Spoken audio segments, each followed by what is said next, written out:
শতাব্দীর পর শতাব্দী ধরে একটি নাম নাবিকদের মনে ভয় ও কৌতূহলের সঞ্চয় করে আসছে, বারমুডা ট্রায়াঙ্গেল। আটলান্টিক মহাসাগরের এই অঞ্চলে, যা ডেভিলস ট্রায়াঙ্গেল নামে পরিচিত, অসংখ্য জাহাজ ও বিমানের অস্বাভাবিক নিখোঁজ হওয়ার সাক্ষী। এই রহস্যময় ত্রিভুজের পেছনে কি কোনো অতি প্রাকৃতিক শক্তি কাজ করছে, নাকি এ শুধুই প্রকৃতির এক অদ্ভুত খেলা? পৃথিবীর সৌন্দর্য চ্যানেলের নতুন এপিসোডে আজ আমরা এই প্রশ্নের উত্তর খুঁজতে বারমুডা ট্রায়াঙ্গেলের গভীরে ডুব দেব। 19 শতক থেকে বারমুডা ট্রায়াঙ্গেলে জাহাজ ও বিমান নিখোঁজ হওয়ার রহস্যময় ঘটনা ঘটে আসছে।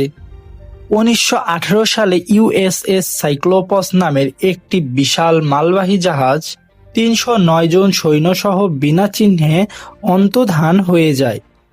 এরপর থেকেই অসংখ্য জাহাজ, বোট, এমনকি বিমানও এই অঞ্চলে হারিয়ে গিয়েছে।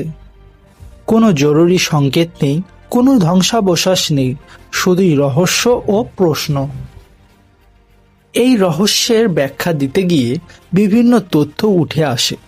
কিছু বিজ্ঞানী মনে করেন সমুদ্রের গভীরে মিথেন গ্যাসের বিস্ফোরণ, অস্বাভাবিক ম্যাগনেটিক ফিল্ড বা আকস্মিক আবহাওয়ার পরিবর্তন এই দুর্ঘটনার কারণ হতে পারে।